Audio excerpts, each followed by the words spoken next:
আটটি কারণ, আটটি কারণ যদি আপনি দেখেন, আপনার ভিতরে যদি আটটি কারণ থাকে, আটটি লক্ষণ থাকে, তাহলে বুঝতে হবে মহান রব্বুল আলামিন আপনাকে খুব ভালোবাসেন এবং খুব শীঘ্রই আপনাকে উপরে উঠাবেন। আপনার চাওয়াগুলোকে পাওয়াতে পরিণত হয়ে যাবে, আপনার স্বপ্নগুলো সব পূরণ হয়ে যাবে। আপনি যা যা আল্লাহর কাছে চাইছেন সকল চাওয়া আল্লাহ পাক আপনাকে খুব শীঘ্রই দিয়ে দিবেন। তা আসুন দেখি আটটি কারণ কি। নাম্বার 1, 1 নাম্বার, জীবনে অনেক অসুবিধা আসবে, অনেক বড় বিপদে পড়ে যাবেন আপনি, আপনার ভিতরে প্রবলেম চলে আসবে। যদি এরকম হয় যে আপনি বিপদে পড়ে গেছেন, আপনি বড় সড়ো কোনো সমস্যার মধ্যে পড়ে গেছেন, তাহলে বুঝতে হবে আল্লাহ আপনাকে ভালোবাসে। খুব শীঘ্রই আল্লাহ আপনাকে বিপদ থেকে উদ্ধার তো করবেই, করে আল্লাহ আপনাকে আরও উপরে উঠাবে ইনশাআল্লাহ তাআলা, আপনার মনে আশাগুলোকে পূরণ করবে। নাম্বার 2, 2 নাম্বার, আপনি অনেক অপরাধ করছেন, অনেক পাপ করছেন, অনেক পাপ করছেন, অপরাধ করছেন, এবং আল্লাহ পাক আপনাকে তওবা করার জন্য একটা সুযোগ দিয়েছেন। তওবা করেন, এখনই তওবা করেন। মনের ভিতরে কেমন কেমন যেন একটা অনুভব হচ্ছে, হয়তোবা আমি অন্যায় করে ফেলছি, এখনই ফিরে আসা উচিত, তওবা করা উচিত, নামাজ পড়া উচিত, রোজা রাখা উচিত, দান সদকা করা উচিত, এরকম একটা ভাব মনের ভিতরে কাজ করবে। তাহলে বুঝতে পারবেন আল্লাহ পাক আপনাকে ভালোবাসেন। নাম্বার 3, আপনার হৃদয়ে পাপ থেকে দূরে থাকবে, এবং যখন এই ভাবনাগুলো মনের ভিতরে আসবে, 2 নম্বরে যেটা বলছিলাম, তখন আপনি পাপ থেকে দূরে সরে চলে আসবেন। পাপ আর করবেন না, আপনি দিয়ে পাপ আর হবে না। পাপ করতে গেলেও আপনার মনে বাধা দেবে, ওই বাধা কিন্তু আল্লাহর পক্ষ থেকে আসছে।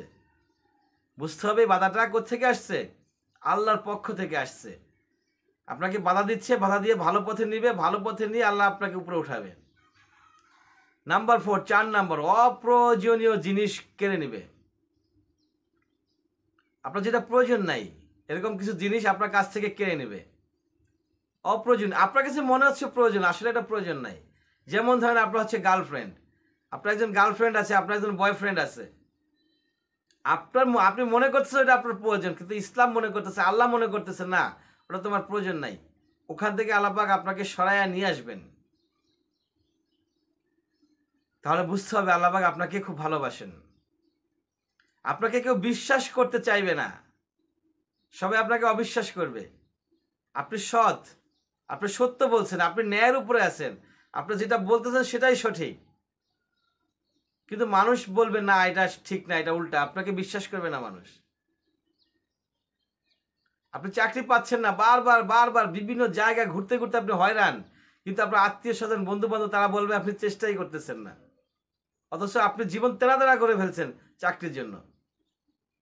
এরকম যদি হয় তাহলে বুঝতে হবে আল্লাহ পাক আপনার পক্ষে আছেন, আল্লাহ আপনাকে ভালোবাসেন। খুব শীঘ্রই আল্লাহ পাক আপনাকে বড় কোনো চাকরিতে সুযোগ করে দেবেন ইনশাআল্লাহ তাআলা।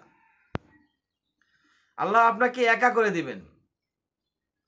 এই যে আপনাকে কেউ বিশ্বাস করবে না, অবিশ্বাস করবে, চাকরি পাচ্ছেন না, ব্যবসা হচ্ছে না, ব্যবসা করার সুযোগ পাচ্ছেন না, ইনকামের কোনো সোর্স নাই, তখন দেখবেন মানুষ আস্তে আস্তে আপনার কাছ থেকে দূরে সরে চলে যাচ্ছে, আপনি একা হয়ে যাবেন।